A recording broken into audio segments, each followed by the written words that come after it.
Have you ever wondered how your back goes out?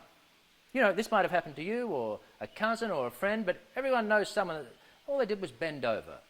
You know, they picked up the soap from the shower or a pencil and then suddenly they're in searing pain, or they went into the fridge and then suddenly, their back goes out. Well, how does this happen? I mean, well, look, put it this way. I'd understand it if my friend came up to me and said, "Oh, I've hurt my back again." I said, "Yeah." He said, "Yeah, it hasn't happened for 6 months. But there it goes, bang, I'm in bed again with muscle relaxants, laid flat on my back for 2 days again." I said, "Well, what did you do?"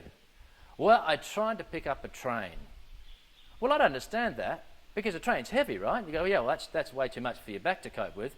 But to pick up a pencil and your back goes out? So what's really happening here? I mean, are our backs really that fragile that we can pick up something as tiny as a pencil or a shampoo bottle and suddenly we're left in searing pain again? What causes your back to go out? What is actually happening so then you can avoid it happening in the future? Now, because unless we remove the causes of your back pain, well, let me just show you an example. Here's Ralph. Ralph suffers from back pain. Ralph suffers from back pain because I hit him with a baseball bat across the back all day, every day. Yeah, I hit him when he's slouching in front of the computer, when he's bending forward in the garden. I hit him and I hit him and I hit him. And to tell you the truth, it's quite fun. But unfortunately for Ralph, well, he doesn't see the joy in it. So let me ask you this. If I asked you what would be the best way to help his back pain, what would you say?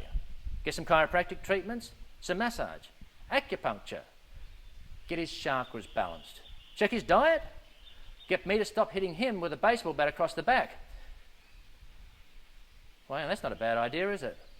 You see, the cause of Ralph's back pain is me hitting him with this bat across his back, right? And if Ralph went and got any treatments and spent all his money on medications or chiropractic treatments, for example, without having me stopping hitting him across the back with a bat, well, you see, this is the cause of his back pain, right? And for him to spend all of his hard-earned money, not to mention his precious time, well, that would be just wasting his money. It'd be downright crazy, wouldn't it? Because we've not got rid of the cause, me with the bat. But this is what the majority of people do. Their back goes out, they go and get treatments, but they've never, ever even thought about, perhaps, what causes their back pain. So I'm going to show you, in the very first step, what are the things that harm your back so that now you can heal your back. So in order to remove the causes of your lower back pain, we need to find out what are the major causes of lower back failure. Now, the first one is fairly rare. It's a large impact. For example, you're on a skidoo and you go over a massive jump and you have a huge impact, which is just way too much for your spine. That's fairly rare to happen. The second one is repeated flexion of your lumbar spine. And the third one is sustained flexion. I'll go into these a little bit more. So think rounding your lower back. You see, because your spine doesn't like to have a lot of movement. And this is what happens when your back goes out. You see, every time you're sort of flexing and rounding your lower back, think of this stick as like your spine. If I keep doing this, or like a copper wire, if I continue to do this, it will weaken and then finally it will snap. Well, your back doesn't exactly snap, but what happens is cumulative trauma of either repeated flexion or sustained flexion. And again, I'll go into this in a little more detail in a second. But just for the moment, think that that's what happens when you go to pick up that pencil or that cake of soap and you're laying flat out in the bed again with muscle relaxants, simply because it was the straw that broke the camel's back, if you like.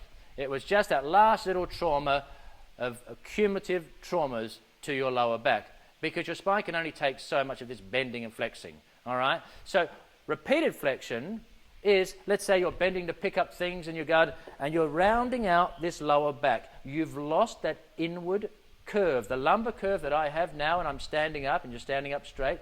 That inward curve is what we call neutral spine. But what happens when you get into trouble is when you start to round out that lower back and lose that curve, okay? And you're repeatedly doing that, you're continually doing damage. So you think you're going into the garden, you're weeding or you're picking things up, and over time, trauma after micro trauma, and this is what happens until finally your back can't take it anymore. Add to that Sustained flexion, meaning once again you've rounded out, they've lost that curve. Think of yourself slouched in front of the TV or your computer, like this. Sitting out there, once again you see I've lost that inward curve. The lumbar curve is gone. So what is happening here? Let me tell you. When you lose that curve, think of it like this. When you've got that inward curve, your spine, think of my hands as your vertebrae. Okay? Imagine I've got a balloon between my hands. That represents your disc. What happens is when you do this, you flex the spine. Okay? You're flexing the spine. So imagine the vertebrae then do this. They flex. Now imagine if that balloon's here and I flex like that. What happens to the balloon? It bulges out this way, right? Well, that's representative of your disc, and that's pretty much what happens. The inside of the disc then migrates backwards. Do it for a little while, and that's when you'll get that back stiffness. Okay, sitting in bad position or leaning out into the garden, and then you get up and you just sort of bend backwards and be stiff. But if you do this long enough, you start to damage the soft tissues, and the disc will migrate further backwards, and then you can have really large back pain. If it then protrudes even further, it can start pressing on nerves, such as sciatica. So we need to stop doing this. We need to keep what is called neutral spine.